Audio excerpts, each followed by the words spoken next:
Welcome to the Deep Dive. Today we're tackling something that, let's be honest, trips up a lot of people. Yeah. Getting truly fluent in English. Mm-hmm. But we're not talking about, locking yourself away with grammar books for hours. No, definitely not. Our mission here is to dig into these smart, daily habits, the kind of things experts recommend that can actually act as a shortcut. We're looking for ways to boost your speaking skills through focused, consistent effort. That's exactly it. We've looked at a lot of material, and the big takeaway really is that fluency isn't about these huge, heroic study sessions that burn you out. Right. It's about small wins, manageable steps done every day that build on each other. We're ditching the idea of overwhelming cramming. Okay. The focus is finding those habits that give you the most bang for your buck, you could say. The sort of magic steps that you can actually fit into your life, prioritizing the quality and rhythm of practice over just logging hours. So if you're listening, you're probably looking for that structure, something actionable you can actually do. We're laying out 10 specific daily habits. And the goal is, by the end of this deep dive, you'll have a kind of blueprint, a routine you can start, well, maybe even today, without needing to, quit your job and move overseas. And underpinning all of this, every single habit is that one core idea: consistency. Habitual practice. The daily rhythm. That daily rhythm is everything. It's the foundation. Even tiny steps, learning just 2 words, maybe reading for 5 minutes if you do them every single day, they compound. They build up into massive progress over time. It's using that routine as the engine. Okay, let's unpack this. Yeah. And it makes sense to start where all language learning really begins, right? With input, receptive skills. Exactly. We need to move beyond just hearing English noise in the background to actually training our ears and minds, getting them ready for genuine understanding. Active listening, you could say. Yeah. So habit number 1 is absolutely essential. Listen to English every single day. Okay. And the best way to get why this is so crucial is maybe thinking about a baby learning its first language. What do? For the first year, maybe more. They just listen. Constantly. They're surrounded by it, absorbing the sounds, the rhythm. Right, long before they say mama or dada. Precisely. That huge amount of listening, that input, has to come before they can produce anything coherent. It precedes the output. So it's like acclimatizing your ears. Yeah. Getting them used to this specific soundscape of English. Exactly. It's not just words. It's the unique sounds, the stress on certain syllables, the way words flow together. The rhythm and the speed. That's a big one for learners, the speed. Oh, definitely. If your brain can't even process that stream of sound accurately, segment the words properly, then trying to reproduce it or understand it in a real conversation, it's almost impossible. Okay, that makes sense. But does this mean hours of dedicated listening? That sounds daunting. And that's the brilliant part, according to the sources. No, you don't need hours. 10 minutes. Just 10 minutes a day can make a huge difference. It's like priming the pump. 10 minutes. Yeah. That's achievable. Totally. And the key is integration. Weave it into things you're already doing, downtime. Right, multitasking. So give us some examples. What does that look like practically? Think about those moments you're doing something kind of mindless. Put on some English music, maybe a song you like, while you're making breakfast or cleaning up. Or listen to a really short podcast clip, 2-3 minutes while you're walking somewhere. Or waiting for the kettle to boil. Exactly. Watch a short scene from a TV show you enjoy while you have your coffee. Maybe even put the English subtitles on for that scene. Ah, subtitles. So seeing the words helps connect them to the sounds. Yes, the material suggests that helps reinforce both ways. You see the shape of the word, you hear the rhythm, it connects. Okay, but what about understanding? During this 10 minutes, should I be stressing if I don't catch every word? Yeah. Pausing, looking things up? That's crucial. The mindset needs to shift here. The goal is exposure, not instant understanding of everything. Okay. You really have to resist that urge to pause, grab the dictionary, analyze every unknown word. Why? What happens if you do that? It kills the flow, it breaks the rhythm, and it turns what should be a gentle, easy practice into something frustrating, a chore. Right. And chores don't usually stick as habits. Exactly. The main point here is just getting comfortable. Comfortable with the speed, the natural melody, the intonation of English. Your brain, even when you're not consciously focusing, starts picking up patterns, recognizing where words begin and end. So it's like a background process. Pretty much. Think of it as a gentle warm-up for your ears. It reduces that feeling of shock or being overwhelmed when you hear native speakers talking fast. Just let it wash over you. Let your brain do its thing. Okay, so the ears are getting tuned up with daily listening. Now we shift focus a bit to the eyes and how the brain processes written language. Which brings us to habit 6. Read a little bit every day. Now, I know what many people think here. They pick up an English novel, maybe something famous, and by page 3, they're just lost, completely overwhelmed. That feeling that I have no idea what's happening, feeling, that's the absolute enemy of building a habit. Right. So the sources are really clear on this. To make reading stick as a daily habit, you need 2 things. First, pick material that's actually understandable for you, what linguists call comprehensible input. Meaning you understand most of it already, maybe like 95% of the words. If you're stopping every sentence to look something up, it's too hard. Okay, that 95% is a useful guideline. Yeah. So one unknown word every 20 or so is okay, but much more than that, find something easier. Exactly. And the second key, keep it short, really short. 5 minutes, maybe 10 minutes max. Just 5 or 10 minutes. Yep. The goal isn't to finish a chapter. It's just to have that daily contact with written English in a way that feels, well, enjoyable, or at least not frustrating. Avoid the overwhelm. So what kind of material actually works for this? We're definitely not talking Charles Dickens here, right? Probably not for this daily habit, no. Yeah. We're looking for accessible stuff, high relevance, easy entry. Think short forms. Like articles written specifically for learners are great. Lots of news sites have easy reading sections. Simple blog posts on topics you genuinely find interesting, cooking, travel, tech, whatever. Short stories written for learners are fantastic too.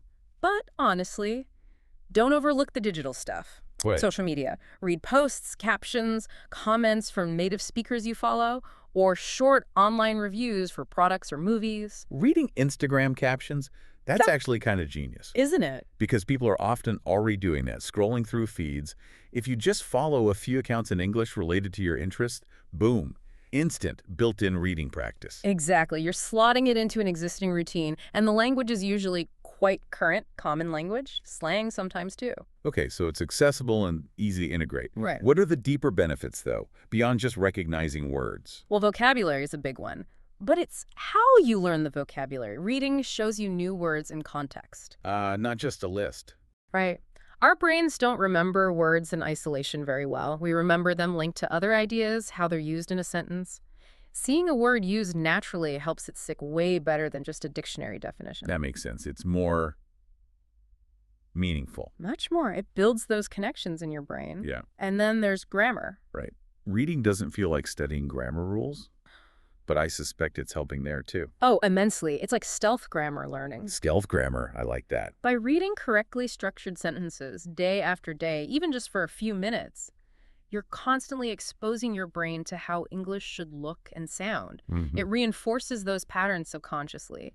You start to get a feel for what sounds right, often much better than memorizing abstract rules. So if the material isn't too hard, and you actually kind of like it, then you forget you're studying. Your brain just quietly absorbs the language, the vocabulary, the structure. It's relaxed learning. Okay, this next one, habit 8, review and learn from your mistakes. This feels really foundational. It's about changing your whole mindset towards learning. yeah, the whole mistakes are bad thing we pick up in school. Exactly. All of the source material hammers this point. Mistakes are not failures. They are, and this is often quoted, the best teachers. They're proof. Proof that you're trying, pushing your boundaries, actually using the language. So instead of feeling embarrassed, You need to embrace them, almost welcome corrections. This requires a big psychological shift for a lot of people. Don't feel bad, feel informed. that is a huge hurdle, though. That feeling of, oh no, I messed up again, but reframing it, like seeing a mistake as free, personalized feedback. Precisely. It's data. It Right. pinpoints exactly what word, what grammar point, what pronunciation you haven't quite mastered yet. It's an invaluable roadmap. Okay, so how do we systematically use this data?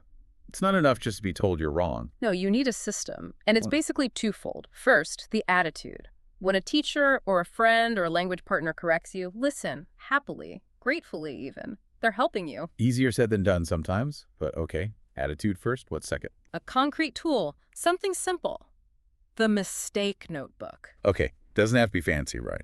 A note on your phone, a section in a paper notebook. Absolutely. Digital, physical, whatever works. The key is what you put in it. So what's the format? Just write down the wrong sentence. It's better to be a bit more structured, focus on the pattern of the error. So maybe write the incorrect way you said it, Okay. then clearly write the correct way. And maybe add a simple example sentence using the correct structure. Can you give an example of a common error that would go in there? Sure. A really common one for many learners is prepositions with home. People often say, I went to home. Right, which is incorrect. It should just be, I went home. So in your notebook, you'd write, incorrect, go to home. Correct, go home. Example, I went home after work. Got it. Or that classic one, forgetting the S for the third person singular verb. Oh, yeah. Saying she work instead of she works, or he go instead of he goes. So you note that pattern down.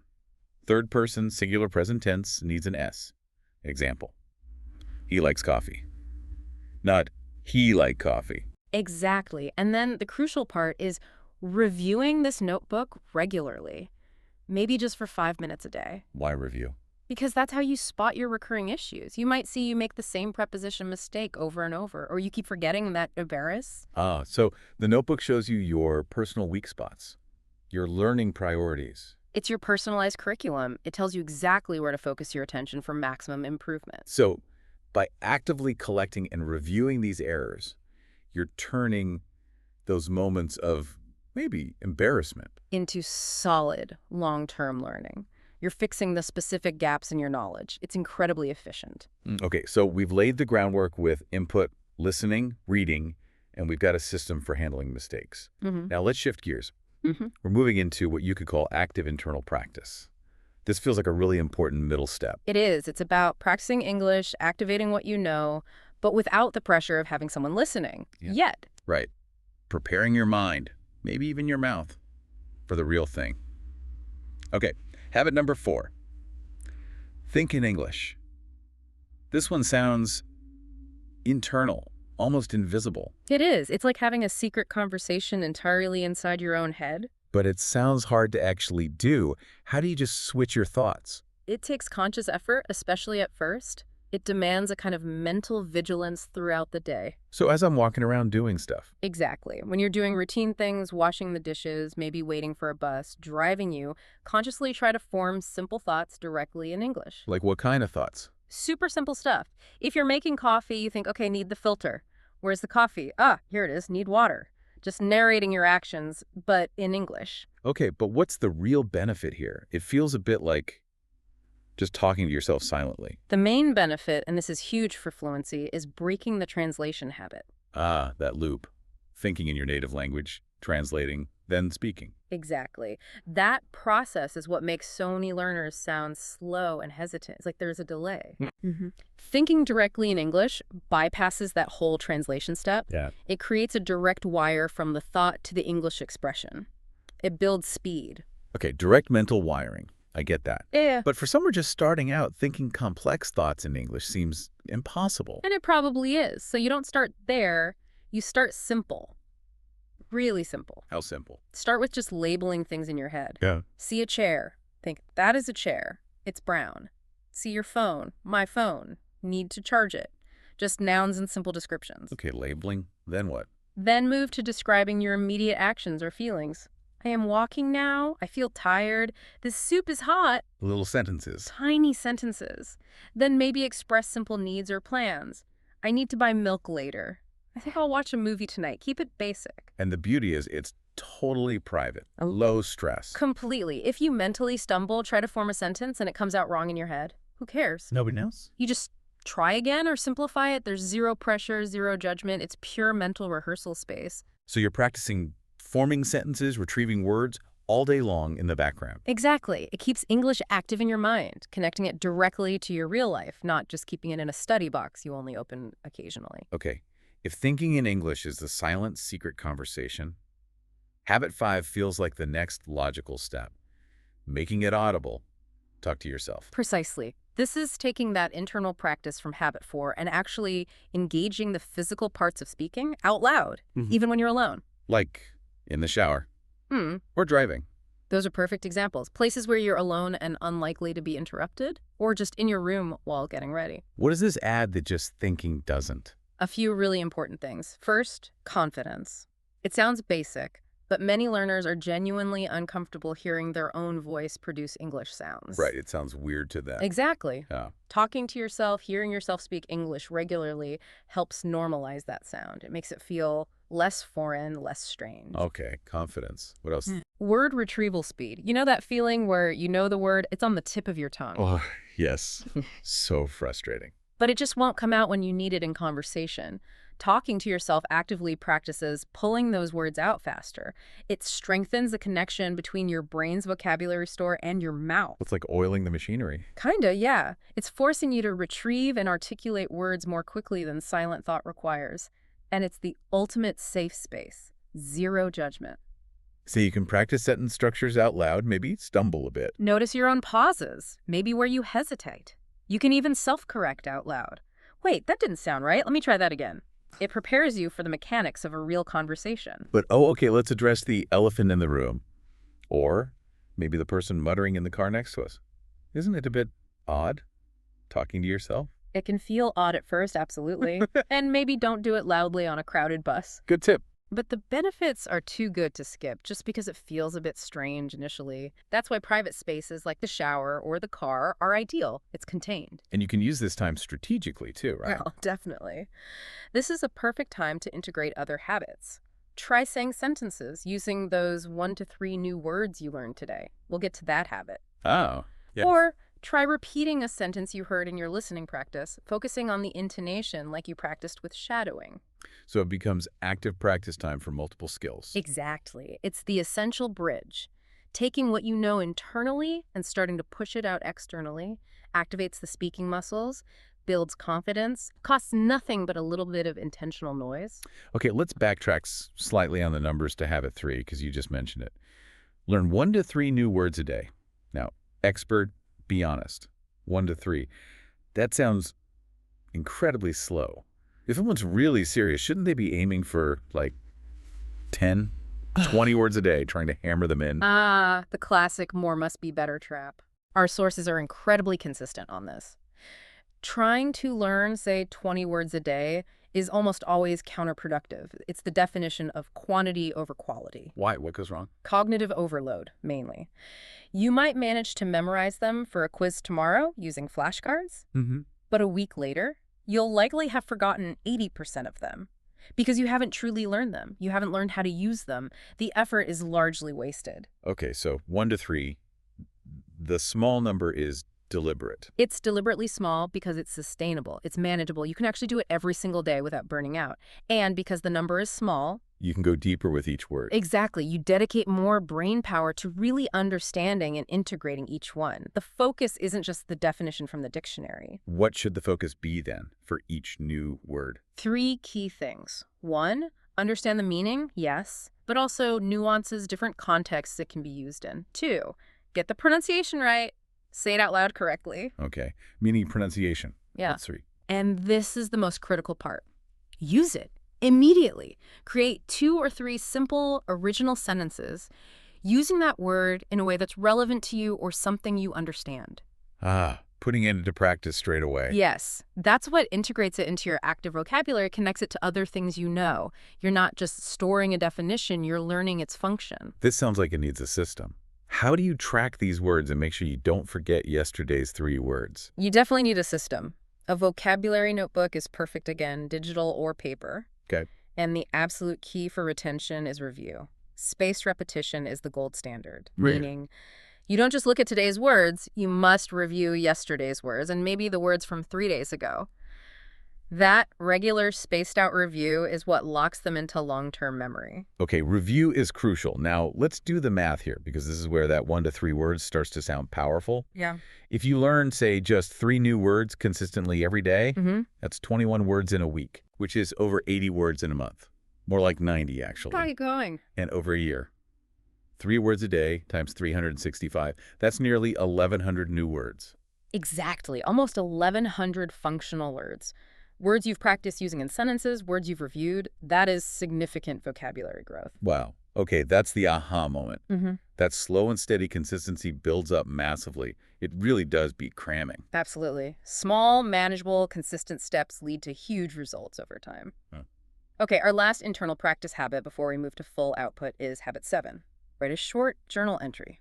Journaling.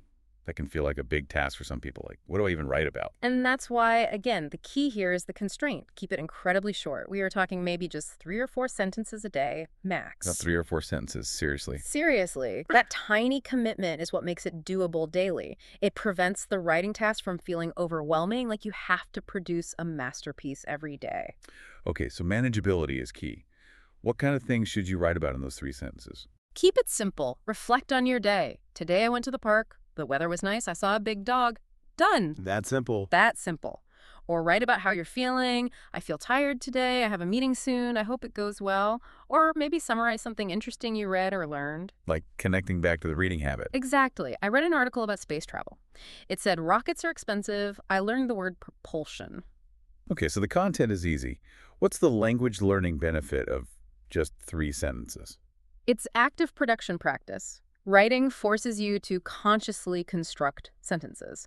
You have to think about word order, grammar. It makes you actively recall vocabulary, maybe those new words you learned from habit 3, and it reinforces spelling visually. So it's like solidifying the grammar and vocab you've been absorbing. Yes. It acts as a bridge between just thinking the thoughts, habit 4, and having to produce language, but in a slightly more controlled way than speaking. You have time to think. And because it's just a private journal, mistakes are okay. Mistakes are totally okay. The goal isn't perfection. It's practice. It's reflection. It's getting comfortable expressing yourself in written English. Even if it's just simple thoughts, it's another way to make English a part of your daily routine. All right, we've done the input, the internal practice, the mistake handling. We've built up knowledge and confidence internally. Laid the foundation. Now it's time for the main event, really. Taking English out of the practice room and into the world. Active external output. And crucially, making sure we can keep it up long term, which means finding the enjoyment factor. Let's kick off this section with a technique that kind of bridges that internal practice and real-world speaking. Habit 2, practice shadowing out loud. Shadowing. Great technique. Can you define that quickly? What exactly is shadowing? Sure. It's often called the echo technique. You listen to a short piece of audio, a native speaker talking, and you try to repeat it immediately after them, or even slightly overlapping. Like an echo. Exactly. You're trying to match their speed, their pronunciation, their rhythm, their intonation as closely as possible, like you're singing along to a song, but with spoken words. Okay, mimicking. Why is this so effective? What's it actually training? It directly targets the physical and auditory side of speaking, things that often separate intermediate learners from sounding truly fluent. How so? Physically, it trains your mouth muscles, your tongue, your lips, your jaw.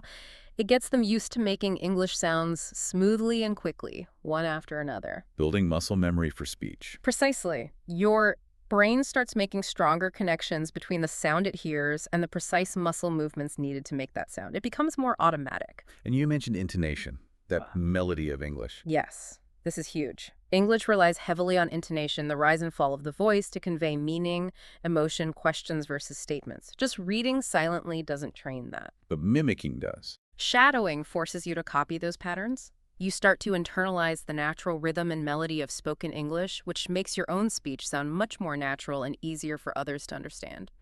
Okay, so how do you actually do shadowing? What kind of audio? How long? Key is use short clips. Really short, maybe just 1 or 2 sentences at a time. Not a whole speech. Definitely not. Find clear audio, maybe from a YouTube video with a clear speaker, a podcast clip, or an audiobook. Listen to the short clip once or twice just to get it in your ear. Okay. Then play it again and try to speak along with it or right after it. Focus purely on the sounds and the rhythm. Don't worry too much about understanding every single word at this stage. So it's sound-focused practice. Yes, it's building that crucial muscle memory and tuning your ear to the nuances of pronunciation and flow without the added pressure of having to think of what to say yourself. It feels like a really good warm-up before you actually try to have a conversation.